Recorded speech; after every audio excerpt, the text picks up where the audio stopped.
за сребърен медал, бронзата остана за Италия.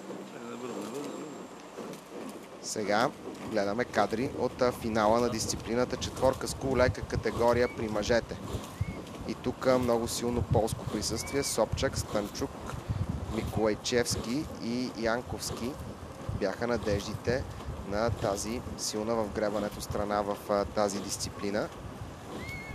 Имаше обаче и много силна гръцка лодка. Гърците по традиция се отнасят с голямо уважение към всяко едно голямо състезание. И тук бяха с много силен отбор на световното първенство в Пловдив.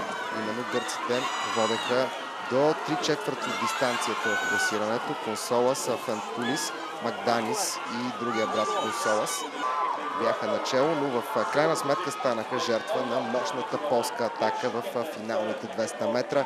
Собчак, Станчук, Миколайчевски и Янковски триумфираха с титлата. Гърците трябваше да останат с среброто, бронзът за китайците Лян, Гло, Фа и Конг.